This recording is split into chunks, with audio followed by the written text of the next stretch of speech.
l'empreinte carbone. La suite donc de cette empreinte carbone, Frédéric, vous êtes désormais sur le chantier en béton 100% recyclé de l'îlot Brénu à Gennevilliers dans les Hauts-de-Seine. Absolument, du producteur au consommateur, mon cher Victor, puisque nous étions sur le port où était concassé ce béton à recycler pour être utilisé ici. Et c'est un chantier assez unique au monde. On pourrait dire que c'est assez banal. Non, c'est un chantier unique au monde de béton 100% recyclé pour 76 logements sociaux ici à Gennevilliers. Peut-être qu'il faut quand même d'abord, avant que je vous présente nos invités, que je vous dise pourquoi on est dans un enjeu aussi important. Le béton, c'est la troisième substance la plus utilisée sur la planète, la deuxième même, moins que l'eau, mais plus que le pétrole. Et le ciment, qui est un composant essentiel du béton, est fait d'argile et de calcaire chauffé, surchauffé. C'est tout ça qui dégage énormément d'émissions de CO2 qui polluent la planète. Donc deux enjeux dans le recyclage, évidemment, moins utiliser de matériaux, moins de ressources naturelles, et puis chauffer peut-être aussi différemment ce béton. Notre première invitée, évidemment, elle est au cœur de ce chantier devant nous. Bonjour Alice Gruson. Bonjour. Vous êtes directrice régionale de la maîtrise d'ouvrage chez Séquence, le bailleur social de cet immeuble. Y a-t-il une fierté à ça d'ailleurs, étant quelque chose d'assez unique? Oui, tout à fait. C'est vraiment une première mondiale initiée par un partenariat entre Lafarge et Séquence.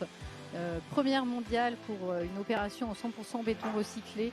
Et on est fiers d'appartenir au monde des bailleurs sociaux qui aujourd'hui font beaucoup d'initiatives dans le monde du bâtiment et dans les innovations techniques et environnementales. S'il y en a aussi peu, est-ce que c'est aussi parce que c'est économiquement moins rentable, pour le dire comme ça?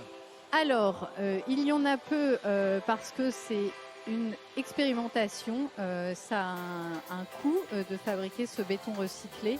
Et aujourd'hui, sur notre opération, ce coût a été, on va dire, digéré par Lafarge. On est aujourd'hui face à une opération qui a des ratios de coût de construction similaires à une même opération de 76 logements. Ça veut dire qu'il faut que ce soit quelqu'un qui ait les reins solides d'un côté, et puis de l'autre côté, pas un promoteur mais un bailleur, pour le faire court, qui n'a pas un enjeu de rentabilité immédiat. Oui, on a effectivement des bilans d'exploitation sur 60 ans et on a pu aussi faire cette initiative en digérant ces coûts sur notre bilan sur 60 ans. L'architecte Yolène Poffichet est également avec nous. Bonjour madame. Bonjour. Vous êtes en charge de la transition écologique à l'ordre des architectes. Vous n'êtes pas une spécialiste de tous les matériaux, mais quand je regarde, moi je vois comme si c'était un immeuble en béton classique traditionnel. Est-ce qu'il y a un enjeu de solidité aussi, donc de sécurité dans ces types d'ouvrages?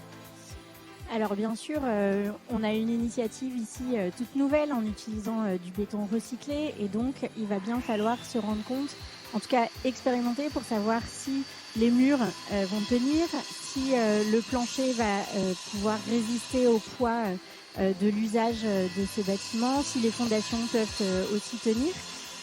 Sur ce type de chantier, on a toujours un bureau de contrôle qui va vérifier la stabilité des ouvrages, et donc il y a un certain nombre de règles à respecter pour que ça tienne.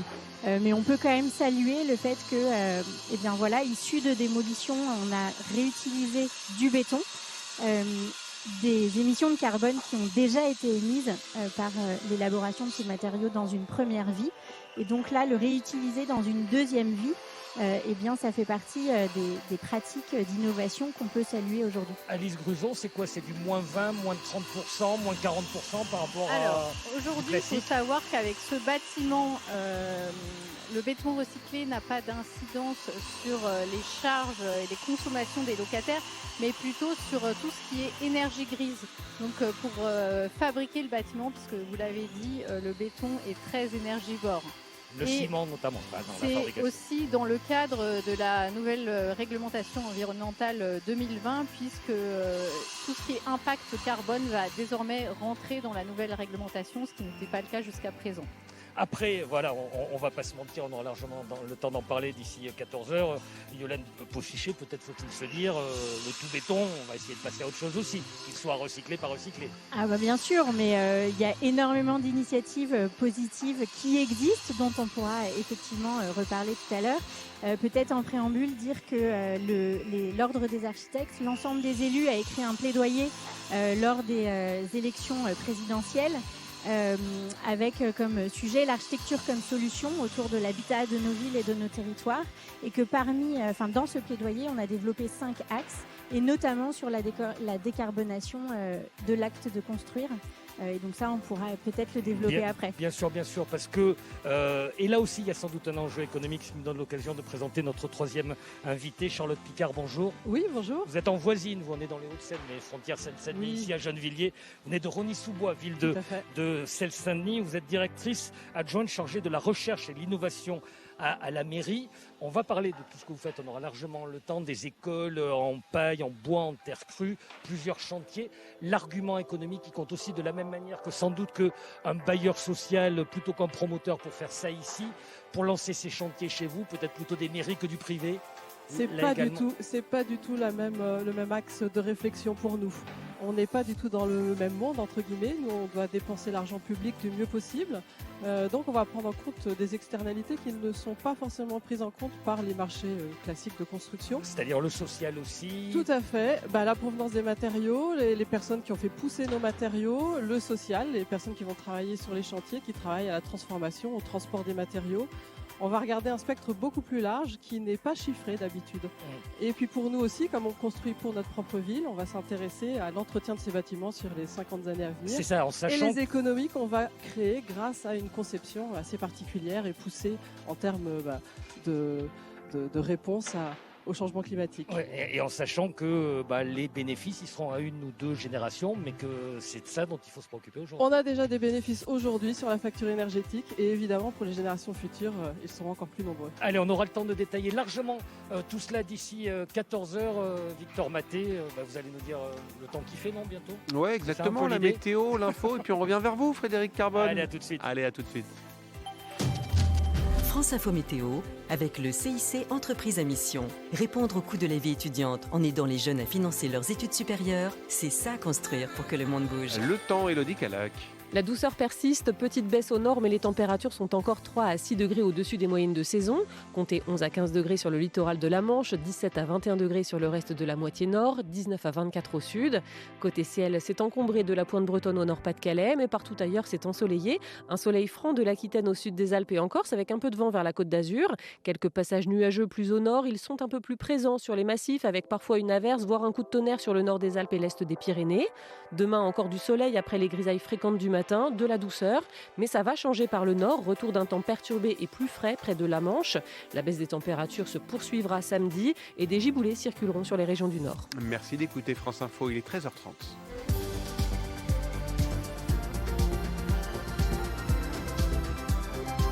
Armand Perrault-Loga. Un soulagement pour les Galeries Lafayette. Le plan de sauvegarde des 26 magasins rachetés par l'homme d'affaires Michel Oyon a été validé ce matin par le tribunal de commerce de Bordeaux. Ces magasins évitent donc la fermeture. 950 salariés étaient concernés. La maison mère des Galeries Lafayette accepte notamment de ne pas recouvrir une partie de la dette de ces magasins. Le dérapage du déficit public confirmé ce matin par le ministre des Comptes publics. Ce déficit sera supérieur à 5% du PIB pour 2023, a dit Thomas Cazenave sur France Info, plus élevé donc que l'objectif de 4,9% fixé par le gouvernement. Le Sénat annonce qu'il procède en ce moment même à un contrôle sur pièce à Bercy, contrôle des documents sur ce déficit public de 2023. Sécurité renforcée depuis ce matin dans plusieurs lycées d'Île-de-France. Un mail menaçant d'attentat a été envoyé à des centaines d'élèves accompagné d'une vidéo de décapitation commise par des membres de l'État islamique. Les élèves d'une vingtaine de lycées français franciliens ont reçu ce mail sur leur espace numérique de travail. Le ministère de l'Éducation nationale dit prendre la menace très au sérieux. Les assassinats et tentatives d'assassinat entre délinquants en forte hausse en France. Ces règlements de compte ont augmenté de 38% en 2023 par rapport à 2022. 418 personnes en ont fait les frais l'an dernier, dont 85 assassinés selon les chiffres définitifs du ministère de l'Intérieur. Le Sénat se penche depuis ce matin sur le CETA, le traité de libre-échange entre l'Union européenne et le Canada, traité appliqué en Europe depuis 7 ans, mais toujours pas ratifié par la France. Seule l'Assemblée nationale l'a adopté de justesse. C'est un vote à enjeu politique car la majorité qui défend le texte n'est pas sûre de l'emporter. La droite s'y oppose pour soutenir les éleveurs bovins qui craignent de voir la viande canadienne inonder le marché. La gauche s'y oppose aussi à cause du recul environnemental. Les dirigeants des 27 pays européens réunis aujourd'hui et demain en sommet à Bruxelles, un sommet pour trouver les moyens d'aider l'Ukraine face à une menace russe jugée de plus en plus inquiétante. La nuit dernière, le centre de Kiev a été visé par une nouvelle attaque russe. 31 missiles ont été abattus et 17 civils blessés. Israël dit avoir tué plus de 140 combattants palestiniens dans la zone de l'hôpital Al-Shifa à Gaza. L'opération avait été lancée lundi matin et elle se poursuit. De leur côté, les États-Unis ont déposé un projet de résolution à l'ONU pour appeler à un cessez-le-feu immédiat et à la libération des otages. Washington avait pourtant mis plusieurs fois son veto à des textes identiques. Et puis la natalité devrait baisser plus rapidement que prévu dans le monde à l'horizon 2100. C'est ce qui ressort d'une étude publiée ce jeudi dans la revue The Lancet. Selon les démographes, plus des 3/4 des États n'auront pas des taux de fécondité suffisants pour maintenir la taille de leur population d'ici 2050 et ils seront 97% dans ce cas en 2100. L'info signée Armand Perrault-Loga. L'empreinte carbone sur France Info. Avec Frédéric Carbone que l'on retrouve du côté de Gennevilliers, Frédéric. Oui, toujours devant ces immeubles où est mis un peu la dernière main au chantier de construction de ce qui seront les premiers bâtiments, appartements 100% béton recyclé qui seront livrés dans les mois qui viennent. Un chantier qui aura duré, à Madame la fin Gruson, de l'année 2024. fin d'année 2024, donc vous dites à peu près la même chose. Les mois qui viennent, c'est rempli le calendrier tel que Oui, ça va pas plus lentement que Non. notre chantier. on sera à l'heure. Et ce dont on se rend compte, c'est que sur cet enjeu de transition écologique qui est le bâtiment, que sont les matériaux qu'il faudra utiliser à l'avenir, se posent les mêmes questions que dans quasiment tous nos déplacements sur la transition écologique. Tiens, par exemple, dans l'alimentation, on parle beaucoup de circuits courts. Ici aussi, sans doute, est-ce que c'est un enjeu essentiel, le circuit court, moins de déplacements? C'est vrai pour le béton. Tout à fait. Là, cet exemple aussi, c'est pas seulement la décarbonation, c'est vraiment une économie circulaire. Il y a un certain nombre de gravats de démolition de l'ancienne barre Brenu qui était dans le quartier, qui ont été utilisés pour ce béton recyclé. Et j'imagine que c'est aussi vrai, peut-être même encore plus vrai, Charlotte Picard, chez vous à Rosny-sous-Bois, où vous avez plusieurs chantiers. Détaillez-les-nous d'abord ces chantiers dans votre ville. Eh bien, on travaille déjà depuis une dizaine d'années sur l'accueil scolaire, puisque c'est une compétence obligatoire des communes. Donc nous avons construit déjà 5 bâtiments, 3 écoles et 2 centres de loisirs. Et en ce moment, on a aussi du chantier, donc des chantiers à la fois de construction neuve et de rénovation. Et zéro béton, ces écoles, c'est quoi? L'idée, c'est d'avoir en superstructure du bois, de la paille et surtout du bois et de la paille qui vont être les plus locaux possibles pour limiter les transports de tous ces matériaux. Du bois, de la paille à Rosny-sous-Bois, il suffit de se pencher pour... Rosny-sous-Bois, les bois de Rosny, ça fait longtemps qu'il n'y en a plus, mais en Ile-de-France, on a de la chance, il y a encore des forêts et il y a aussi des agriculteurs. Donc on peut trouver de la paille à moins de 50 km de Rosny. On va chercher de la paille bio pour vraiment s'échapper de toute la pétrochimie qui peut être concentrée dans le bâtiment. Et on va aussi chercher des arbres et on en trouve. On a des partenaires, notamment du côté de la ferme de Villarceau. Donc ça veut dire des filières locales? Oui, ça veut dire que nous, dans notre travail d'architecte et d'ingénieur, on est aussi sur le terrain, on va dans les champs, on va dans les forêts, on choisit des arbres qui arrivent après sur nos chantiers. L'architecte, vous avez une formation d'architecte. Oui. L'architecte Yolène Beaufichet est toujours évidemment avec nous. Quelle est la place justement dans ces nouveaux types de circuits de l'architecte? L'architecte est le maître d'ouvrage en fait. Disons que l'équipe de construction ou de rénovation, c'est un trio. C'est-à-dire qu'on a un maître d'ouvrage qui commande le projet, un architecte qui fait partie de l'équipe de maîtrise d'œuvre, qui va être accompagné d'une équipe pluridisciplinaire très importante pour l'élaboration des projets. Et enfin, on a l'entreprise qui fabrique, qui construit. Et donc ce trio-là, il est primordial. Mais vous devez avoir un nouveau type de réflexion compte tenu de tout ce qu'on se dit là, et vous en aussi fait, architecte. le type de réflexion qu'on a quand on est architecte, et j'ai un très bon exemple à vous donner. Par exemple, il y a Anatomie d'architecture qui a rénové une ferme dans l'Orne. Et la première chose qu'ils ont fait, c'est une cartographie des ressources locales en matériaux biosourcés, savoir quel type de matériaux il y avait, de la brique, du bois, de la paille, du chanvre. Ils ont aussi fait une cartographie des ressources artisanales, quels étaient les agriculteurs qui étaient présents, les bûcherons, les scieries, pour savoir comment est-ce qu'ils pouvaient traiter leurs bâtiments. Et donc leur rénovation en fait a utilisé les briques du site, parce qu'il y a une partie malheureusement qui tenait plus, donc il a fallu reconstruire. Ils ont fait la tournée des popotes pour trouver des bouchons de liège pour isoler la partie basse du mur. Voilà, donc en fait il y a plein d'initiatives qui sont à l'origine évidemment dans la conception et dont l'architecte a un rôle à jouer pour centraliser ces ressources locales et artisanales. Je veux pas rosir à tout près, mais quand je vous entends toutes les trois, je me dis, Charlotte Picard, que tout ça crée du lien en fait. Oui, clairement, quand on travaille sur l'écosystème et ce qu'on peut trouver proche de chez nous, on travaille sur l'écosystème social aussi. Et Anatomie d'architecture, ils sont passés par Rony il y a quelques années, ils ont travaillé sur certains chantiers. Et non, parce que ce qu'on aime, nous, c'est des matériaux qui peuvent nous permettre de nous abriter, c'est la forme d'une construction, mais qui pourraient nous nourrir aussi. Quand on met du châtaignier dans un bâtiment, le châtaignier produit des châtaignes qu'on peut manger aussi. Donc ça permet, quand on plante un arbre ou quand on plante des céréales, d'avoir plusieurs usages, en fait. Pas se spécialiser sur juste la construction, juste la nourriture. Et le tout, effectivement, c'est le social pour aller cueillir ces plantes, les transformer, les mettre en œuvre sur les chantiers. Social, bailleur social, il y a cette dimension-là, Élise Grisons. Oui, tout à fait.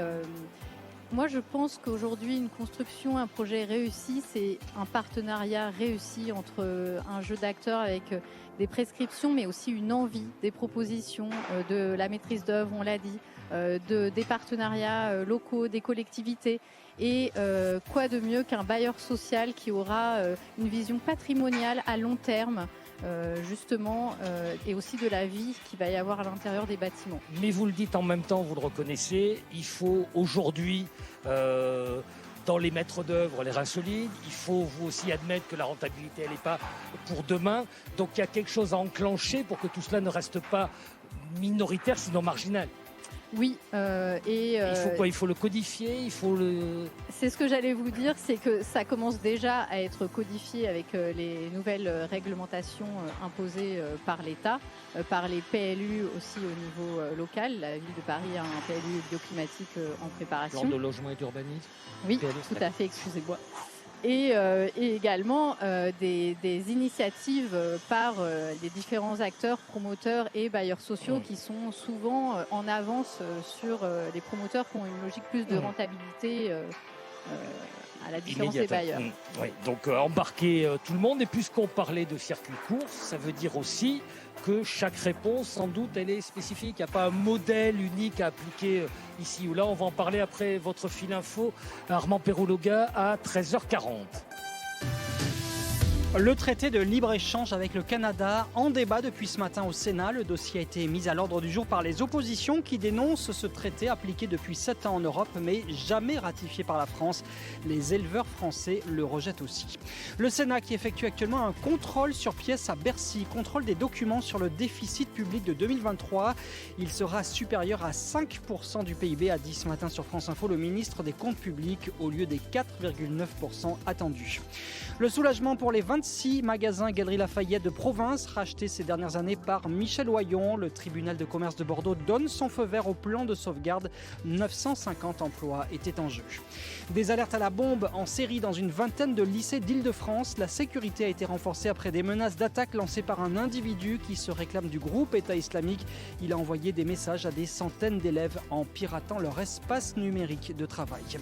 L'aide à l'Ukraine au cœur d'un sommet des 27 de l'UE aujourd'hui et demain, alors que Kiev a subi une une nouvelle attaque d'ampleur la nuit dernière. L'Ukraine dit avoir abattu 31 missiles russes. Ces nouvelles frappes ont fait 17 blessés à Kiev. Le président Zelensky appelle les Occidentaux à avoir la volonté politique d'aider son pays. Et puis le secteur des jeux vidéo se porte bien en France. Il a signé une année record en 2023 avec 6 milliards d'euros de chiffre d'affaires grâce notamment à la vente de consoles dernière génération. France Info. L'empreinte carbone.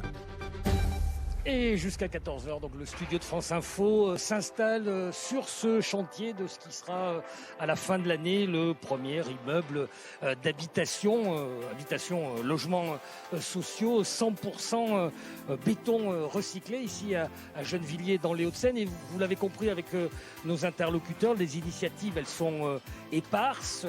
Il y a ce dont on parlait à Rosny-sous-Bois juste à côté en Seine-Saint-Denis, 7 chantiers, des écoles notamment en paille, en bois. Il faut être inventif, à chacun sa solution, et une très originale que vous êtes allé voir parce qu'il n'y a pas qu'en région parisienne, et heureusement Guillaume Fariol du côté de Brest sont livrés des maisons en carton. Oui, chantier en cours, un chantier sous la pluie bretonne. Les ouvriers encastrent dans l'ossature en bois de la maison de gros panneaux.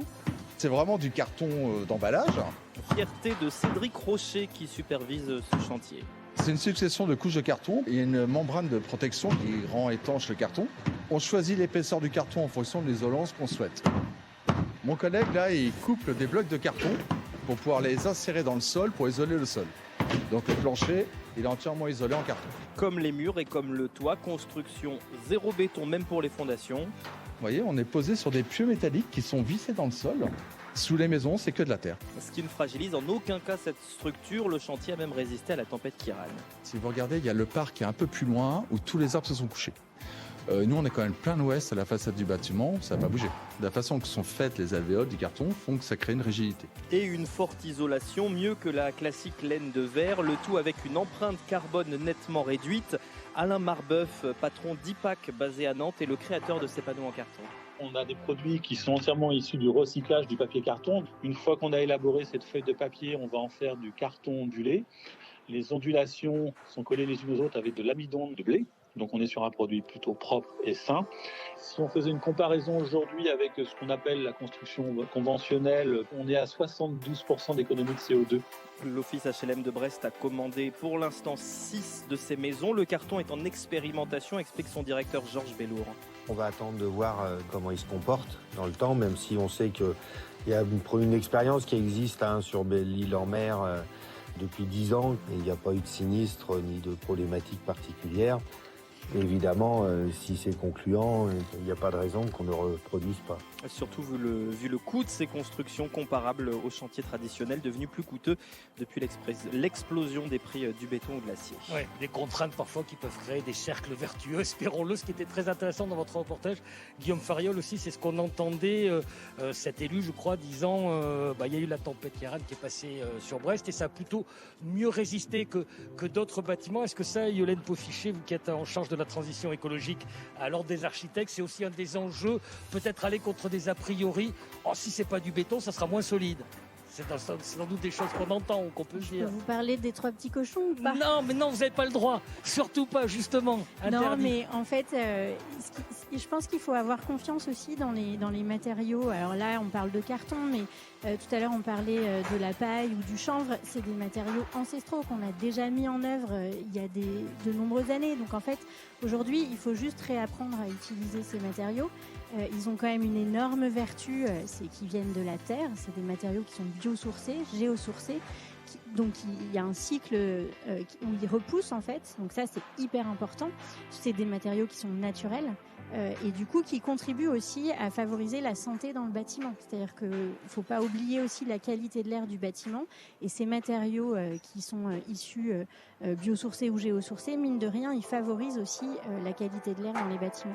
C'est peut-être une évidence, mais ça valait d'être redit parce que c'est évidemment un enjeu essentiel. Charlotte Picard de Rosny-sous-Bois, quand on parle d'école, quand on construit des bâtiments pour les enfants, bien évidemment. Totalement, notamment le confort d'été, mais aussi cette qualité de l'air intérieur.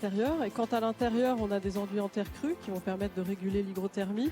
Quand on a une construction en bois massif, je précise, donc sans colle, quand on a de la paille bio, on s'assure que l'air intérieur soit le plus sain possible. Et puis le confort des des usagers, des enfants, des adultes se ressent parce que dès qu'on a le moindre petit pic de chaleur, comme aujourd'hui déjà, on sait que le retour va être positif. Certains parents pensent qu'on met la clim dans nos bâtiments. À bénéfice même en temps de canicule, de grosse chaleur. Tout à fait. Et à chaque fois, on est très content de leur dire que non, on peut créer des bâtiments qui résistent à ces chaleurs-là, en utilisant, comme disait Yolène, des matériaux ancestraux, mais qui sont totalement couverts par des règles professionnelles, des DTU. Il n'y a même pas de difficulté à les mettre en œuvre. Mais de tout ça, on se dit, et là je me tourne vers Alice Gruson de C15, bailleur social important, quand est-ce que vous allez... C'est très bien de recycler du béton, très bien, ok. Mais quand est-ce que vous allez passer à l'après-béton, à autre chose que du béton? Ah mais on y est déjà, je vous rassure. On a également d'autres initiatives déjà mentionnées par nos invités. On a une opération de logement en bois paille à Bussy-Saint-Georges. On a également plusieurs opérations en structure mixte bois-béton. C'est de quel ordre pour un bailleur social comme le vôtre? 10%, 20% Aujourd'hui, chez Séquence, il y a au moins 30% de nos opérations en chantier qui sont avec des solutions innovantes. Et notre but, c'est que 100% de nos futures opérations en montage soient avec des innovations technologiques et environnementales.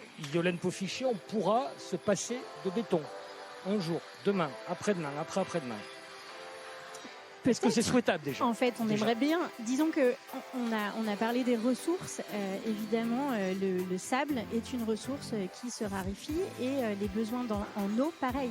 C'est un sujet primordial aujourd'hui. On va avoir la crise de l'eau. Aujourd'hui, on a souffert de sécheresse. Les nappes phréatiques ont du mal à se remplir. Donc, le sujet de l'eau va être le sujet à prendre en compte après. Donc, toutes les méthodes de construction ou de rénovation qui permettent de se passer de l'eau, c'est-à-dire de partir en filière sèche, en fait, sont bénéfiques pour la construction.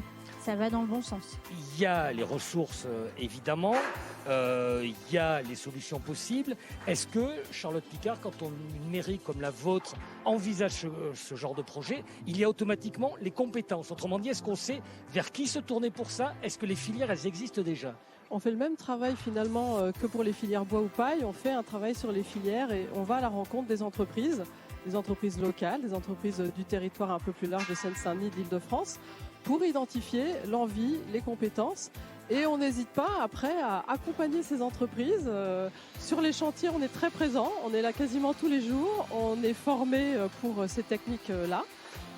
On va pouvoir leur donner toutes les informations et on encourage évidemment toutes les personnes qui souhaitent répondre à nos marchés, d'être formés. On essaye de créer cet écosystème-là social aussi. Est-ce que ça veut dire aussi, Yolène Poffichier, un autre type de construction, peut-être moins grande, différente, ou pas forcément? Moins grande, je suis pas sûre, parce qu'on a déjà des opérations qui montrent qu'on sait quand même monter avec un bâtiment en bois et en paille. On sait monter à une certaine hauteur. Donc, je pense que la technique aujourd'hui ne va pas forcément nous freiner. Il y a des règles qu'il va falloir vérifier, la règle de la sécurité incendie, évidemment, où là, il y a une attention particulière à avoir. Mais je ne pense pas que l'utilisation de ces nouveaux, enfin pas de ces nouveaux matériaux, mais en tout cas de ces matériaux, de ces ressources locales, soit un frein à la créativité et à l'ambition d'améliorer notre manière de construire, de penser une construction ou une rénovation bas carbone, parce que c'est bien ça l'enjeu. L'enjeu, c'est de réduire nos émissions carbone. Et c'est pas pour nous amuser en fait, c'est pour le bien de tous. Et pour le bien de tous, on l'a bien compris, et ça pose les mêmes enjeux là aussi que tant d'autres dossiers de transition écologique qu'on a évoqués sur France Info. Est-ce qu'on est dans quelque chose où les solutions sont techniques, où il faut s'appuyer uniquement ou presque là-dessus, ou est-ce qu'il faut réfléchir, on l'a déjà compris un peu et on va en parler dans une minute, à d'autres types d'écosystèmes. Après votre fil info, Armand Perrologa à 2h-10. Un sommet pour accélérer le développement de l'énergie nucléaire dans le monde. Il réunit depuis ce matin une trentaine de pays à Bruxelles, dont les États-Unis, la Chine et le Brésil. Ce sommet s'inscrit dans la foulée de la COP28 sur le climat, où une vingtaine de pays avaient appelé à tripler les capacités nucléaires dans le monde d'ici 2050. Un nouveau pas de franchi vers l'interdiction des cigarettes électroniques jetables en France, très prisées des jeunes. Un texte commun a été adopté en commission mixte paritaire réunissant des députés et sénateurs. L'Assemblée l'Assemblée nationale et le Sénat avaient déjà voté la proposition de loi interdisant les puffs. Cette interdiction pourrait entrer en vigueur en septembre. Le ministère de l'Éducation dit prendre la menace très au sérieux. Une vingtaine de lycées franciliens ont reçu des menaces après le piratage des espaces numériques de travail, menaces d'attentat par un individu qui affirme agir au nom de l'État islamique.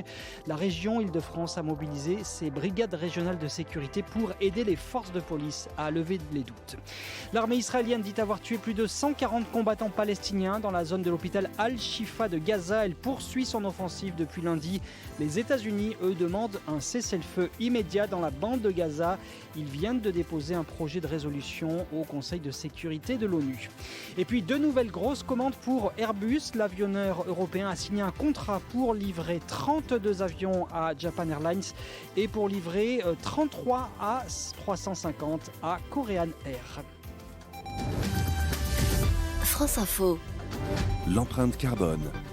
Où l'on continue de se poser jusqu'à 14h la question essentielle de matériaux, de construction meilleurs pour la planète, le béton décarboné et puis d'autres, et il y en a tant d'autres matériaux que le béton pour les constructions dans l'avenir. Et la bailleuse sociale, c'est pas joli, directrice de la maîtrise d'ouvrage chez Séquins, Alice Grison est toujours avec nous, ainsi que l'architecte Yolène Poffichet et Charlotte Picard de la ville de Rosny-sous-Bois, où l'on construit des écoles en paille, en bois et en terre crue. Quand je vous écoute, mesdames, alors je vais vous poser une question de cours, ça pourrait être 4 heures, mais on a 4 minutes.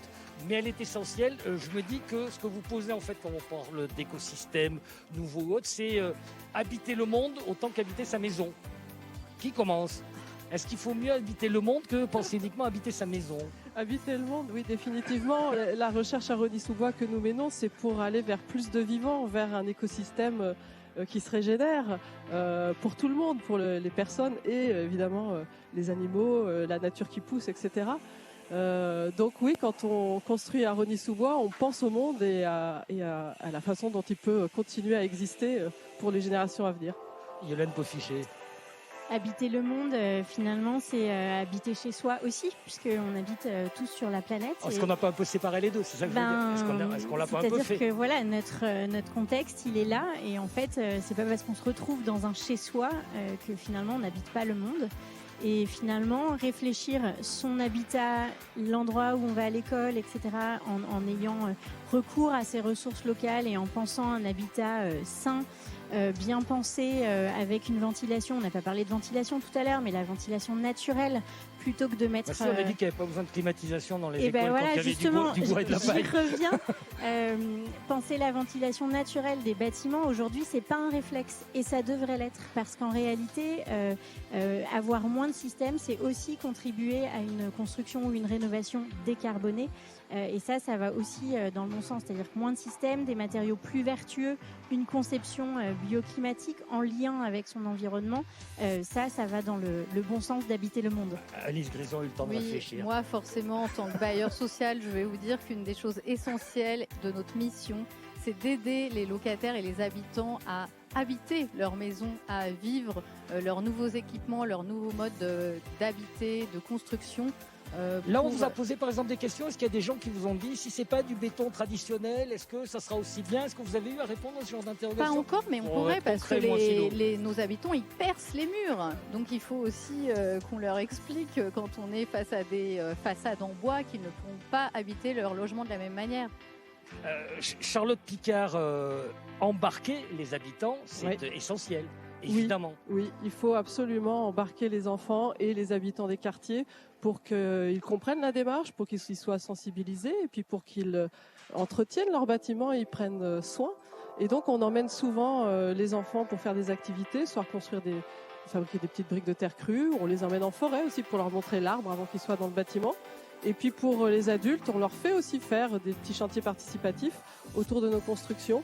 C'est toujours ce travail de sensibilisation, d'acculturation et de leur proposer un nouvel imaginaire aussi pour pouvoir changer de paradigme. Banlieue rimera plus avec béton dans 10 ans, 15 ans, 20 ans. Il y a beaucoup de béton. C'est un cliché de la société. Il y a beaucoup de béton en place. Il y a beaucoup de béton qui est déjà en place. Et donc maintenant, le gros chantier là qui nous attend, c'est plutôt de rénover et de faire en sorte que ces bâtiments qui existent déjà soient encore confortables dans 10, 20, 30, 50 ans. Et donc on travaille aussi sur ces sujets de rénovation biosourcée.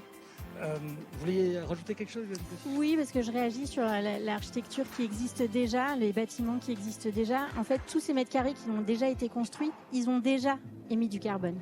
Lors de la construction, un mètre carré construit, ça équivaut à 1 tonne de CO2 émise. Donc le fait d'utiliser les bâtiments qui existent déjà comme matière première à réhabiliter, à repenser un nouvel usage, etc., ça fait aussi partie de la réflexion sur la manière dont on va décarboner le bâtiment. Alice Grison, vous imaginez déjà ce bâtiment-là qui va être occupé dans quelques mois, qui vient, vous nous le disiez tout à l'heure, de matériaux, d'une démolition, d'autres immeubles, être réutilisé dans 10 ans, 15 ans, 20 ans ailleurs ? Est-ce que c'est ça les nouveaux cycles de vie aussi ? Alors non, parce je ne demande pas de le démolir demain. Il faut avoir en tête rassure. qu'aujourd'hui, le pourcentage des constructions neuves dans le paysage urbain est très faible. Et les invités l'ont dit, aujourd'hui, un des enjeux majeurs, c'est la rénovation du parc existant. Oui. Pour améliorer l'isolation, peut-être faire des surélévations pour éviter l'étalement urbain. C'est ce à quoi on essaye de travailler aussi en tant que bailleur social. Merci beaucoup Alice Gruson. C'est la première fois que je vous appelle par votre vrai nom et j'en suis infiniment désolé. C15, bailleur social ici et ailleurs. Yolaine Paufichet, chargée de la transition écologique à l'Ordre des architectes. Charlotte Picard de la mairie de Rosny-sous-Bois où on a plusieurs chantiers en cours, on l'a bien compris. Merci beaucoup d'avoir alimenté notre réflexion. Merci à toute l'équipe ici à Gennevilliers de France Info qui a permis cette émission. Sandrine Malon, Yvan Turc, les techniciens, Guillaume Fariol, le reporter bien évidemment, et la rédactrice en chef unique et préférée, Julie Bloch-Lenné. Victor Maté, c'est à vous. Et merci également à vous, Frédéric Carbone. L'empreinte carbone, nouvel épisode donc aujourd'hui à Gennevilliers, tout près de Paris.